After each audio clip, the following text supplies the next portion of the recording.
Dragi ascultători, dacă ni s-a făcut favoarea reîntâlnirii, e semn că beneficiem încă de îndurarea lui Dumnezeu și bine ar fi să o folosim cu atenție, cu eficiență, cu recunoștință. Folosind resursa Harului, să o aplicăm pe terenul cuvântului, ale lui Dumnezeu amândouă, și Harul și cuvântul, și să continuăm să citim și să învățăm din orice text biblic parcurs, inclusiv deci din Ezechiel, pe care îl parcurgem în aceste zile. Am subliniat, sper că ați reținut, ca trăsătură specifică a profetului acestuia și a scrierii sale, atracția, înclinația, predilecția sa pentru mesaje dramatizate, sau cum le numeam, puneri în scenă menite să atragă atenția unui public de altfel placid și insensibil.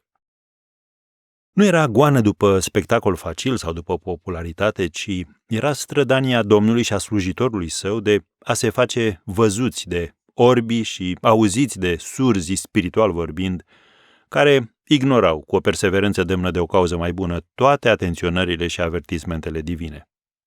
Sensibil mai degrabă la promisiunile și înșelăciunile falșilor proroci, evreii, atât cei deja robi în Babilon cât și cei din Iuda, își arătau astfel preferințele și pornirile inimii, expunându-se inconștient mâniei lui Iahveh. În plus, profeții mincinoși denigrau mesajele alarmiste ale celor precum Ezechiel și îi stârneau pe oameni împotriva lor. De aceea Dumnezeu va avea de lucru și cu ei. Pe scurt, după ce în capitolul 12 Ezechiel a anticipat printr-o nouă punere în scenă distrugerea Ierusalimului, în capitolul 13 vom auzi cu urechile noastre ce le rezervă Iahveh prorocilor falși. Înainte de asta să vă propun un subiect actual și personal de reflexie. Poate că va fi puțin probabil ca Dumnezeu să ne ceară și nouă să facem lucruri ciudate precum cele pe care trebuie să le facă Ezechiel înaintea poporului. Rămâne însă întrebarea. Pot cei din jurul nostru să-și dea seama din atitudinile, faptele, vorbele, trăirea noastră, că suntem cu adevărat credincioși, oameni care așteaptă revenirea lui Iisus Hristos, care într-o bună zi va judeca lumea după dreptate? Este oare viața noastră, în măsură, precum punerile în scenă ale lui Ezechiel, să atragă atenția semenilor noștri, surzi și orbi față de adevărul biblic, nu către noi, ci către cuvântul Domnului? Să reflectăm fiecare la asta și să ne dăm răspunsurile potrivite, reale, pentru a și acționa în consecință cât mai devreme. Ca să încadrăm generic ceea ce urmează, să spunem că în capitolele de la 12 la 14 sunt redate o serie de mesaje din partea lui Dumnezeu care denunță optimismul nefondat și speranțele false ale poporului și anunță, repetat, inevitabila pedepsire de care vor avea parte. În capitolul 13, care ne stă înainte, profeția împotriva profeților falși, atât pseudoprofeți cât și pseudoprofetese, constituie al treilea asemenea mesaj de avertizare asupra judecății divine. Observăm deci că și femeile erau implicate în asta. Nu știu dacă ați observat câte secte au fost întemeiate sau conduse de femei și ce rol important joacă femeile în astfel de grupări. Nu vreau să lezez pe nimeni, nu contez nici de cum rolul femeii în viața omenirii, nu pun sub semnul întrebării sensibilitatea religioasă sau spirituală specific feminină și nici aportul femeii în viața bisericii. Dar, deși îmi dau seama că nu voi fi foarte iubit pentru că am spus asta, n-am putut să nu subliniez această realitate. Se manifesta și în vechii mei, iată inclusiv în vremea lui Ezechiel, și e la fel de prezentă și astăzi. Cert este că promotorii înșelăciunii, femei și bărbați deopotrivă, făceau trafic de influență religioasă și duceau poporul în rătăcire. Putem afirma deci că ei erau vinovați în parte cel puțin de orbirea și surzenia spirituală din rândurile poporului, repet, deopotrivă robii din Babilon, cât și cei încă liberi din Iuda. Oamenii aceștia le reaprindeau și le întrețineau speranțele false. De aceea Ezechiel îi va demasca atât pe profeții, așa ziși, în primele 6 versete, cât și pe falsele prorocițe, la finalul capitolului 13, cărora le va pune în față vinovăția și le va pronunța condamnarea. Ezechiel transmite în continuare, deci, cuvântul lui Dumnezeu și bănuiți, nu, cum va începe și acest mesaj avertisment. Citim primele 3 versete din Ezechiel 13. Cuvântul Domnului mi-a vorbit astfel. Fiul omului, prorocește împotriva prorocilor lui Israel care prorocesc și spune celor ce prorocesc după gustul inimii lor. Ascultați cuvântul Domnului. așa vorbește Domnul Dumnezeu. Vai de prorocii fără minte care umblă după duhul lor și nu văd nimic. Care era de fapt problema? Oamenii aceștia vorbeau după gustul inimilor, după duhul lor sau din propria lor imaginație. Și pentru că era de sorginte omenească, era practic mesajul unor orbi către alți orbi, al unor surzi către alți surzi. Știți ceva? Domnul să aibă milă de cel care stă la un amvon și își predică punctul de vedere fără să transmită cuvântul lui Dumnezeu. Sigur că se poate întâmpla să faci o greșeală de interpretare. Și eu am făcut astfel de greșeli, mărturisește John Vernon McGee. Dar una e să o faci încercând să colaborezi cu Scriptura, să interpretezi cuvântul lui Dumnezeu, și altceva este să împrăștii scorneli personale, pseudoprorocii, păreri fără nicio bază, fără nicio logică sau acoperire. Așadar, oamenii aceștia care se dădeau profeți, vorbeau ce voiau ei. Probabil cum să-ți folosești resursele sau să-ți faci prieteni, cum să influențezi pe alții, cum să gândești pozitiv și să fii încrezător în propriile forțe, vă sună cunoscut teme ca astea, nu? Cum să te consideri și să te etalezi ca o persoană minunată și nici de cum ca un păcătos și așa mai departe. Acesta era de fapt în mare mesajul lor. Totul este în regulă cu tine, totul va fi bine în Ierusalim. Ei bine, aceste așa zise prorocii, pe lângă că erau neadevărate, erau în același timp și periculoase, accentuează Iahve în versetul 4. Prorocii tăi, Israele, sunt ca niște șacali în mijlocul dărâmăturilor. Cuvântul tradus aici, șacal, desemnează de fapt și de obicei vulpi, care nu sunt totuși reprezentative pentru stricăciunile pe care le produc. Poate ar fi mai indicat să înțelegem că Ezechiel a pus mai degrabă accentul pe mediul lor preferat. Pe de altă parte, atât vulpile cât și șacalii sunt genul de prădători care scormonesc cu precădere printre dărâmături, pentru că știu din experiență că pe acolo mai există și pot găsi diverse rămășițe potrivite pentru ei. Deci, așa cum vulpile, șacalii consideră dărâmăturile drept locuințe acceptabile și ținte de pradă predilecte, la fel și profeții falși preferau să acționeze și simțeau că au o audiență într-o societate aflată în destrămare. Dar tocmai într-o asemenea situație și într-o asemenea stare, un profet, un predicator, un lider autentic ar trebui să resimtă cu atât mai mult datoria să stea în spărtură, să încerce să repare, să consolideze, conducându-i pe oameni de la ruină la pocăință și la viață sfântă, propovăduind și împlinind cuvântul lui Dumnezeu. Vai, nu acesta era cazul cu profeții la care se referă Ezechiel în continuare. Citim versetele 5 și 6. Voi nu v-ați suit înaintea spărturilor, n-ați înconjurat cu un zid casa lui Israel ca să rămâneți tare în luptă în ziua Domnului. Vedenile lor sunt înșelătoare și prorociile lor mincinoase. Ei zic, așa vorbește Domnul, măcar că Domnul nu i-a trimis, și fac pe oameni să tragă nădejde că se va împlini cuvântul lor. Zidurile morale ale națiunii Israel erau pe punctul de a se prăbuși. Distrugerea era iminentă, dar nici liderii politici, nici cei religioși, inclusiv profeții aceștia, nu păreau interesați sau responsabili să facă ceva pentru a lupta, a salva, a ajuta cumva. Mai mult, prin ce făceau, respectiv vedenii, profeții și așa mai departe, răspândeau minciuni și iluzii. Există undeva în Ieremia, în capitolul 7, expresia nădejdi înșelătoare, adică optimism mincinos și nejustificat.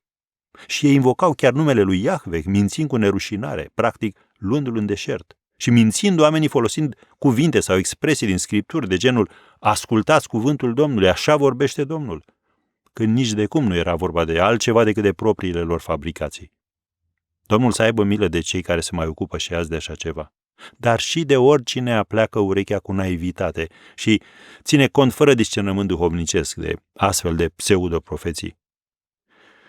Cum știți, expresia ziua Domnului, pe care am auzit-o citită mai devreme, este folosită cu precădere în Vechiul Testament în sens escatologic, cu referire la perioada necazului celui mare și la a doua venire a lui Hristos. Vom stărui mai mult asupra acestor aspecte în cărțile Ioel și respectiv Apocalipsa. Aici însă pare mai degrabă că are în vedere apropiata judecată și pedepsirea lui Israel prin intermediul babilonienilor de către Iahve, care auziți cum își continuă discursul mânios. Continuăm de la versetul 7. Nu sunt înșelătoare vedeniile pe care le aveți și nu sunt mincinoase prorociile pe care le rostiți. Voi ziceți așa vorbește Domnul în timp ce eu n-am vorbit. De aceea așa vorbește Domnul Dumnezeu. Pentru că spuneți lucruri înșelătoare și vedeniile voastre sunt minciuni, Iată, am necaz pe voi, zice Domnul Dumnezeu. Mâna mea va fi împotriva prorocilor ale căror vedenii sunt înșelătoare și ale căror prorocii sunt mincinoase. Ei nu vor rămâne în adunarea poporului meu, nu vor fi scriși în cartea casei lui Israel, nici nu vor intra în țara lui Israel. Și veți ști că eu sunt Domnul Dumnezeu. Pentru că aveau pretenția sfruntată că îl reprezentau pe Dumnezeu, pe care de fapt îl uzurpau, și pentru că vehiculau vedenii înșelătoare și prorocii false, mânia Domnului, care avea necaz pe ei, îi viza cu precădere pe profeții mincinoși. Mi se pare interesante cele 3 aspecte menționate de Iahve aici în ce privește viitorul promis falșilor proroci. Întâi, ei nu vor rămâne în adunarea poporului, deși se bucuraseră de poziții privilegiate și de favorurile conducătorilor poporului, pe care le vor pierde după ce vor fi dovediți mincinoși. Apoi, nu vor fi scriși în cărțile lui Israel, adică nu vor mai apărea în registrele care le atestă cetățenia, ceea ce echivala cu pierderea drepturilor civice, adică alungarea, excomunicarea lor. Și în al treilea rând, profeții mincinoși vor muri în robie în țări străine, nu vor reveni în Israel. O perspectivă mai mult decât degradantă, cumplită de-a binelea, dar meritată. Deși nu era constrâns de nimeni și de nimic să facă asta, Domnul Dumnezeu se va explica încă o dată, ca să fie clar tuturor de ce urma să le aplice un tratament atât de dur. Citim de la versetul 10.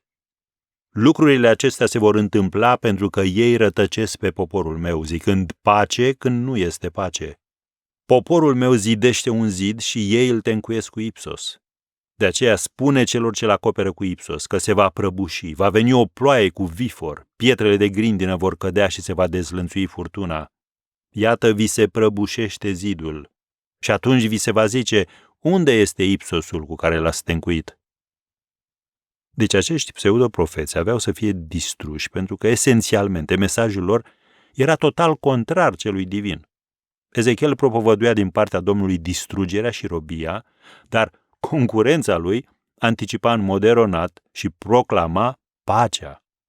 Lucrarea lor era la fel de amăgitoare și de puțin rezistentă, precum tencuiala cu ipsos în construcții, care vizează ascunderea neregularităților sau acoperirea găurilor, dar nu ca să rezolve problema, ci ca să ascundă defectele la prima vedere.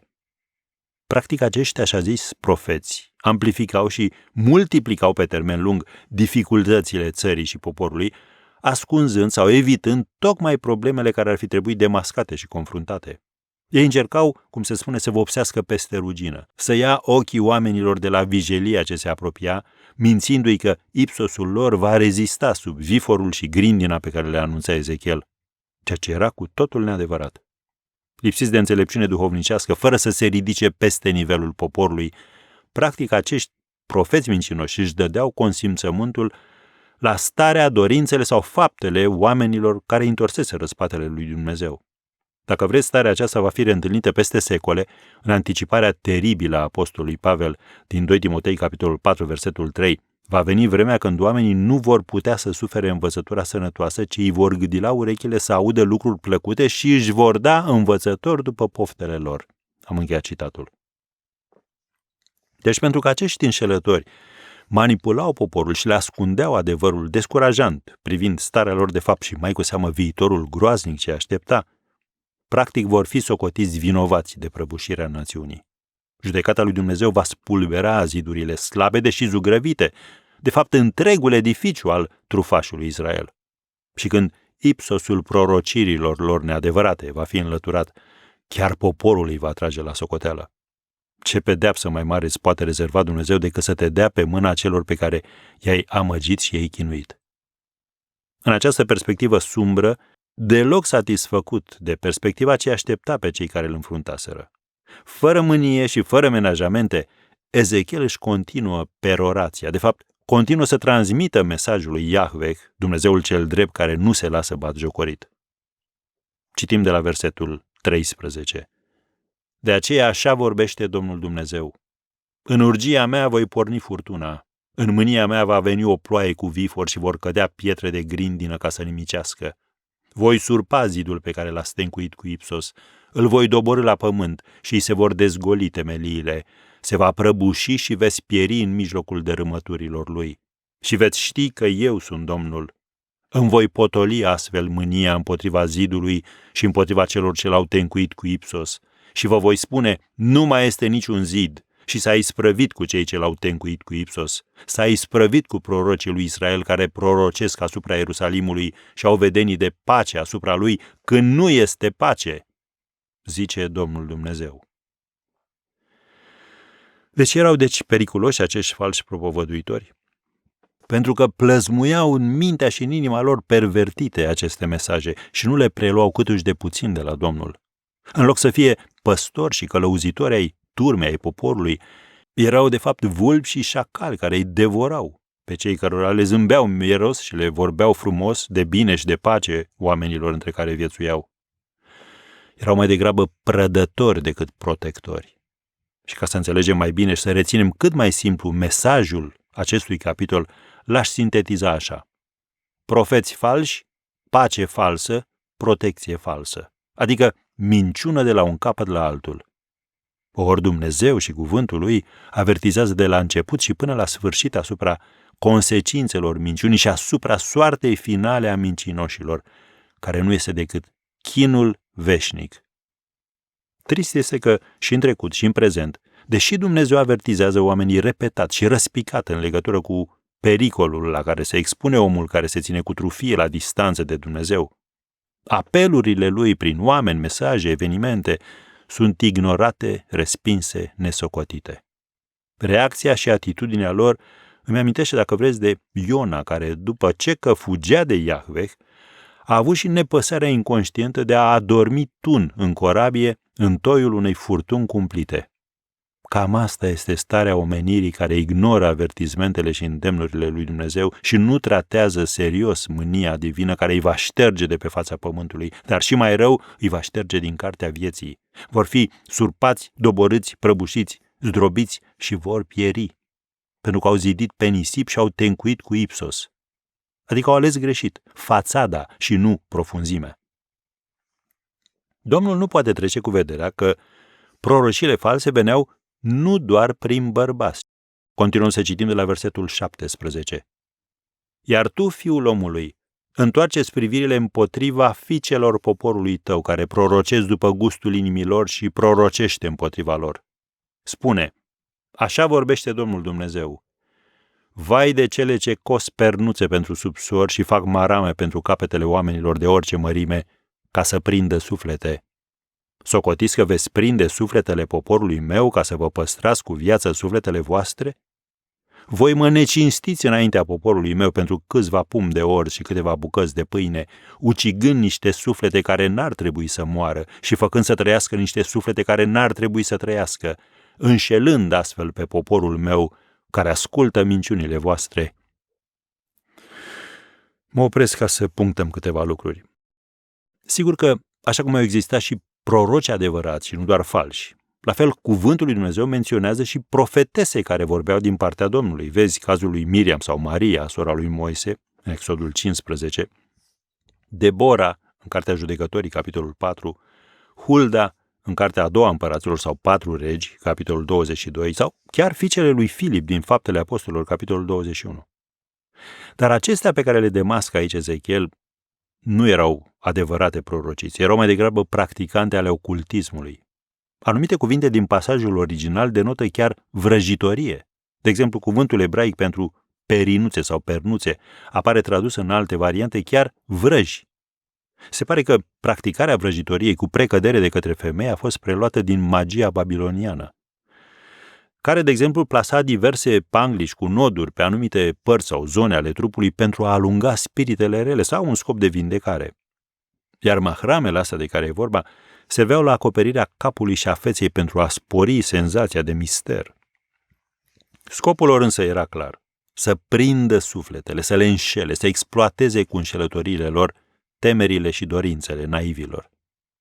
Astfel de vrăjitoare ghiceau viitorul sau spuneau formule magice aducătoare de noroc și erau gata să spună orice voia omul să audă, doar pentru un câștig meschin, mărșav, cum am citit, pentru câțiva pumni de orz și câteva bucăți de pâine.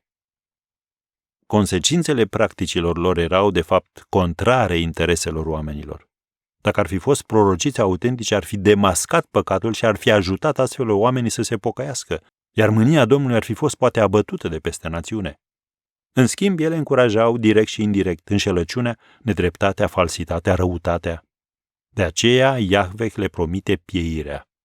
Și o spunem cu teamă de el, dar și cu fermitate, ca să audă și cine mai practică azi așa ceva. De la versetul 20, de aceea așa vorbește Domnul Dumnezeu. Iată am necaz pe pernuțele voastre prin care prindeți sufletele ca păsările.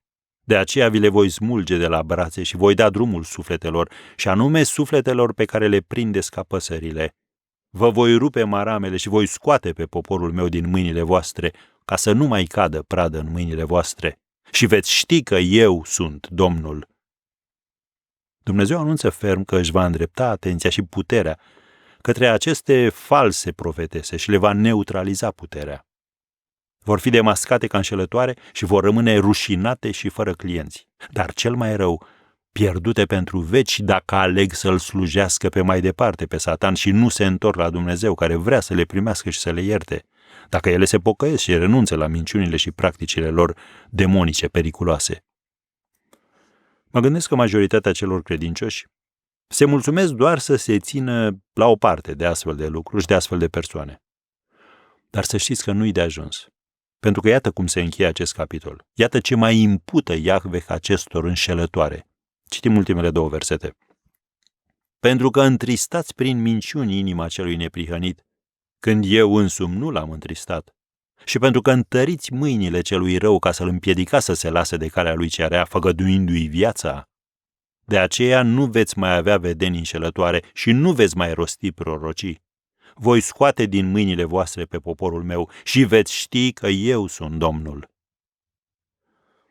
Așadar, prin lucrarea lor, aceste profetese îi afectau pe toți cei din jur. Și probabil că o mai fac. Îi întristează pe cei neprihăniți și îi justifică și îi încurajează pe nelegiuiți în loc să îi îndemne să abandoneze păcatul așa cum ar trebui să facă orice proroc autentic. Comportamentul lor vădește clar în solda cui sunt, căror scopuri slujesc. Iar când Dumnezeu le va judeca și pe ele, poporul va înțelege și va accepta, chiar dacă prea târziu, că au fost mințiți. Și chiar aceste femei vor fi nevoite să-și recunoască fără de legea, minciuna și închinarea față de cel rău. Doar intervenția lui Dumnezeu poate curăța un om și o țară de așa ceva. Și el promite să scoată înșelăciunea din țară și din popor dacă acestea doresc și dacă credincioșii mijlocesc. Dar cum vor mijloci dacă asemenea practici nu-i interesează și deci nu-i întristează? Aș vrea la finalul acestei ediții să vă chem să purtăm împreună povara aceasta și să o aducem perseverent la tronul de îndurare al lui Dumnezeu. Doamne, curăță Tu ce este de curățat în fiecare persoană din țara noastră, care, conștient sau nu, practică fără de legea și nelegiuirea sub orice formă. Pentru că sunt comise împotriva Ta, Doamne, ele ne dor și ne întristează. De aceea vrem să rămânem sensibili și să mijlocim pentru salvarea păcătoșilor și împotriva lucrării celui rău, izbăvește-ne de el și zădărnicește-i planurile, Tată, ca să știe oamenii că Tu ești singurul Dumnezeu adevărat. Te rugăm în numele Domnului Iisus și îți mulțumim.